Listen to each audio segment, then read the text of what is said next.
I just want to share with you some remarkable survey results just published online, and thanks to Muslim Skeptic for bringing it to everyone's attention. The survey is the Arab Youth Survey, and it's now in its 14th year, it says. The annual Arab Youth Survey is the largest study of its kind of the Arab world's largest demographic. It's over 200 million youth. And I just want to share with you a few of these slides and just make a few comments and the implications for the rest of the world, because they are quite remarkable, I think. So just scrolling down here and looking at this slide, it says the largest independent survey of its kind among young Arabs. 3,400 face-to-face interviews happened across 50 cities in 17 Arab states. Interviewing people between the ages of 18 and 24, 50-50 split between male and female. And the survey was conducted from May to June of this year. So it's a very recent survey. And they covered 17 Arab states in 3 regions, an area they've entitled GCC, which basically covers Bahrain, Kuwait, Oman, Saudi Arabia, and the UAE. And then another region called the Levant, which covers Iraq, Jordan, Lebanon, the Palestinian territories, Syria and Yemen, and North Africa, another region covering Algeria, Egypt, Libya, Morocco, Sudan, and Tunisia. So vast areas of the Arabic world they've covered.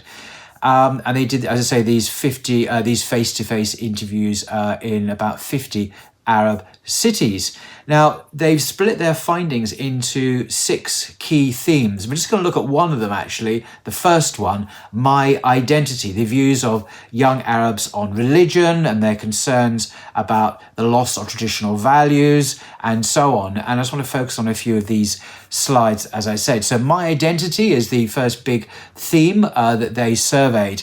And they put a little headline here, religion, they say. The survey compilers have concluded religion is central to the personal identity of young Arabs, yet they want religious institutions to reform. It's very interesting. So this is the first survey, this is the first slide here, very interesting. Young Arabs view their religion as most important to their personal identity. And you can see from this graph, hopefully, a range of possible personal identities that might be really important, whether it be gender or their language, their political beliefs, their Arabic heritage, their family or tribe, their nationality, or their religion. And you can see here on the far right there, gender is the most important for their personal identity, just for 5% of people, and that's consistent over the 2 years survey, 2021 and 2021 and 2022. My language, Arabic, is really important, just another 5%. Political beliefs, 6-7%, no change really over the years. The Arabic heritage is actually gone down in significance from 10% last year to 7%. And then their family, their tribe, last year, it was really important to a quarter, or 21%, nearly a quarter, has gone down to 17%. Their nationality, whether they are Saudi Arabian or Bahraini or Kuwaiti, Iraqi, whatever, is very important to just 18%. And that was the same last year as well as this year. No change there.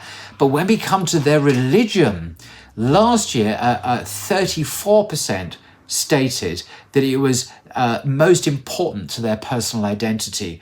This year, it's shot up to 41%. Now, that's a 7% increase. And as the Muslim Skeptic article commented very briefly, a 7% increase in just 1 year, with the Arab youth numbering over 200 million, says a huge amount regarding the significant dynamics at play, quote unquote. What's interesting here is, though, it doesn't tell you what the religion is, because although most Arabs, of course, are Muslims, some aren't, particularly in the Levant area, maybe in Lebanon, for example, which is a very multi-faith society. But so we're not necessarily looking at an equal increase, say, from Christian increase in the significance for their personal identity along with Muslim. There may be, different dynamics when you break those stats down. But for me, the most surprising and, dare I say, most encouraging survey results are these two. And let me just scroll down here. And it says here that nearly 3/4 of young Arabs are concerned about the loss of traditional values and culture. And they were asked, how concerned would you say you are about the loss of traditional values and culture? And going back over the years, it goes back, as you can perhaps see from this slide, 2018, it was 70%. The following year, it was 72%. Last year, it was 70%. But pretty much stable over the years. Nearly 3/4 think are concerned about the loss. You compare that with at least my subjective impression of many of the youth, say in the West, who have certainly abandoned many traditional values and embraced new woke ideologies and lifestyles with gusto, it seems. But the young Arabs, who are overwhelmingly Muslim, they're not all Muslim, because obviously they're Christians and others, seem to be very concerned about that. And for me, Islamically, I think that is an encouraging, healthy sign of clinging to those traditional values which reflect the common good. And perhaps lastly, and this is perhaps most controversially, and I think for Western policymakers, commentators, dare I say, governments, is this survey, which I've kept to last. This is still within the My Identity theme. There are many other survey results. I'm not going to go into them here. You can look at the slides for yourself. I do encourage you to have a look at a huge range of statistics to chew on. But this one says a majority of young Arabs say the laws in their country should be based on Sharia. The question was asked, which of the following is closer to your point of view? The laws of my country should be based on Sharia/Islamic law, or the laws of my country should be based on civil/common law. And the majority, 56% of Arab youth, said that the laws of their country should be based on Islamic law, and only 44% said no. Now, that's remarkable in itself, and I'm sure that would be of some concern for some Western governments and policymakers who are perhaps hoping that secularization or liberalization or globalization would diminish the Muslims' attachment to divine law or God's law or Islamic law, Sharia. Clearly that's not the case. And we're dealing here with young people, not older people who might be expected to be more traditional. But when we break down the statistics a little bit more, it gets interesting. When you look at the three smaller categories, GCC and North Africa and Levant, we get some very interesting breakdown. In North Africa, which is predominantly Muslim, 60% wanted their society's laws to be based on Sharia. And then you go just on the right there, is only 41% of people in Levant. Now, why is this big drop? Only 41%, and 59% actually want common/civil law. And I think, I don't know, but I would guess it's because there are many Christians living in that area, the Levant. I mentioned Lebanon already, and obviously there are Christian groups or minorities in Jordan and other places in that area. And I think that's probably why you get that figure there. And then you get in the GCC area, looking at the Gulf, or looking at Bahrain and so on, and you get a whopping great big 70% wanting the laws of their country to be based on Sharia or Islamic law, as it's also understood. So fascinating. If you equalize that out, you get 56% majority. So what is it about Sharia? Because in the West, of course, we have a very negative portrait, a very negative vibe about Sharia, and it's associated with chopping hands and all sorts of things, because it's not what Sharia is about, but that's how it's perceived. So why are Arab youth very predominantly attracted to this? And part of the answer for a Westerner, how do we explain this to a Western non-Muslim audience? What's the attraction of this, of Sharia? What is it really about? And I just wanted to share a few words from this book, of course, often quoted from it, Islam and the Destiny of Man by Guy Eaton. And he was an English convert to Islam. He was a Muslim, I think, of over 50 years at the time of his death, several years ago. And he was a consultant at Regent's Park Mosque in London, where I go. And but above all, I think he was a superb writer, and he has touched the hearts of countless Westerners who have ultimately embraced Islam because of the way he has expressed Islam to a Western audience so they can understand. So he was like bilingual. He could speak Islam and he could speak Western, if you like. He was fluent or had a thoroughly conversant with both worlds and was able to explain one to the other and vice versa. In chapter 9, I just want to read just a few paragraphs of this book, Islam and the Destiny of Man. He talks briefly about Sharia or Islamic law.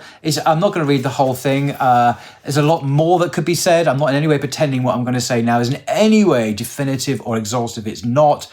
But it just gives a little bit of a flavour of how a Westerner might express the appeal and the logic and the profundity of the Islamic perception of society and law and God's sovereignty, because it's quite different from the secular one.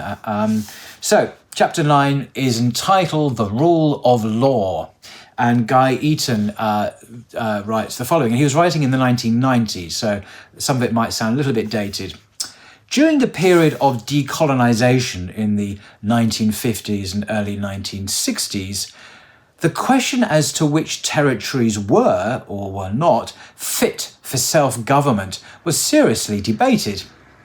No one raised the more fundamental question as to whether any nation on earth is fit for self-government. Then, as now, the Swiss were said to manage their affairs competently, and Costa Rica was well spoken of. But elsewhere, it was difficult then, and remains difficult today, to suggest any model which a newly created national entity might reasonably seek to imitate. One is obliged to ask whether there may not be something basically unworkable in the very concept of government as the term is currently understood. In the past, the tribal system, functioning like an extended family, may have come as close to perfection as any human society can hope to come, not only in ancient Arabia, but also in Africa before the slave trade, in North America before the coming of the white man, in Central Asia and in the Pacific Islands. But wherever mass societies emerged, requiring systematic organization, government was, until recently, accepted along with plague, famine, and taxation as among the unavoidable evils to which fallen humanity is exposed. Acceptance of a necessary evil, however, does not imply any willingness to see it grow and expand. The aim must always be to reduce it to a minimum. But minimal government requires, as its complement, the self-regulating community, since men and women cannot live reasonably under conditions of anarchy. Such a community can function and endure only within the framework of a revealed or predetermined law, which in effect takes the place occupied by instinct in the life of animals. The Quran, which is the constitution of any truly Islamic community, itself validates this comparison. For it assures us that God has laid down for every species and for every group of living things a law and a way. But whereas the inanimate universe, together with all living creatures unendowed with intellect, is governed by laws inherent in its very structure, man, precisely because he possesses intellect and a relatively free will, is required to follow the law of his own being voluntarily and with understanding. Stones cannot know why they fall, nor birds why they migrate. Man is by definition a knower and by destiny a chooser. But in the Islamic view, he does not have the capacity to make laws for the conduct of society. Now, I'm just going to repeat what Guy Eden has just said in that last verse, in that last sentence, because it's so key. Man is by definition a knower and by destiny a chooser. But in the Islamic view, he does not have the capacity to make laws for the conduct of society. Key insight there. And he continues. The belief that God is the sole legislator flows directly from the Muslim confession of faith, La ilaha illallah, which in this context can be interpreted as meaning that there is no legislator but the legislator. The message embodied in the Quran and the laws derived from it and from the Sunnah of the Prophet bind the community together. No exterior pressure is required to make this binding effective. True sovereignty, says Guy Eaton, resides neither in the ruler, nor in government, nor in a statistical majority. It belongs to God, but is, in a certain sense, delegated to his rightly guided community. And the law, precisely because it is a reminder of the laws inherent in our own created nature, the fitra, of course, should not, in principle, require the apparatus of the state, officials and policemen to make it effective. Whatever place the contemporary Westerner may give to religion in his personal and social life, this is still only a place. It is seen as one element in the total structure of human life, but it is not itself that totality. For Islam, on the other hand, the social order is a part of the religion and cannot be separated from it. And that's the end of that particular quote. He goes on to talk about the function of the ruler and how it's strictly limited and how Islamic society is theocentric, he says, rather than theocratic, a very important distinction which you'll have to read for yourself on page 178, because this goes on and on and on. But that last sentence, I think, is so important, that for the Westerner, religion may have a place in his personal life, maybe on Sunday morning in church, but it's just one element, Guyton says, in the total structure of a human life. But it's not itself that totality, says Guyton. But for Islam, of course, it's very different. The social order is a part of the religion and cannot be separated from it. So in Islam, there is no secularism. It just doesn't exist. There is no secular space apart from the religion. It is a whole, the whole of society. But it's not a theocracy, as he goes on to explain. There's a common, almost universal misunderstanding in the West. They don't quite understand what Islam is and how it works. But this is from Islam and the Destiny of Man by Guy Eaton. Please do read the whole chapter entitled The Rule of Law if you want to get a much more balanced and holistic understanding of this. So a majority, to come back to our survey, a majority of young Arabs say the laws in their country should be based on Sharia. Well, personally, I'm not surprised because what are the alternatives?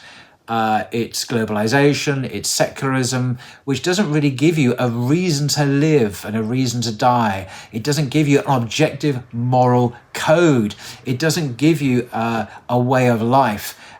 Faith, religion, Islam almost uniquely today, I must say, it was not always the case in the past, but today Islam is probably unique of the world's major religions in doing that. Other religions have become secularized and have lost that all-encompassing, holistic, social, political, spiritual, theocentric orientation, and now they've been relegated to the private realm. But it seems that certainly for young Arabs, most of them still retain this sense of the centrality of Islam for their lives. And I think for the world we live in, that's good news, in my personal opinion. Till next time.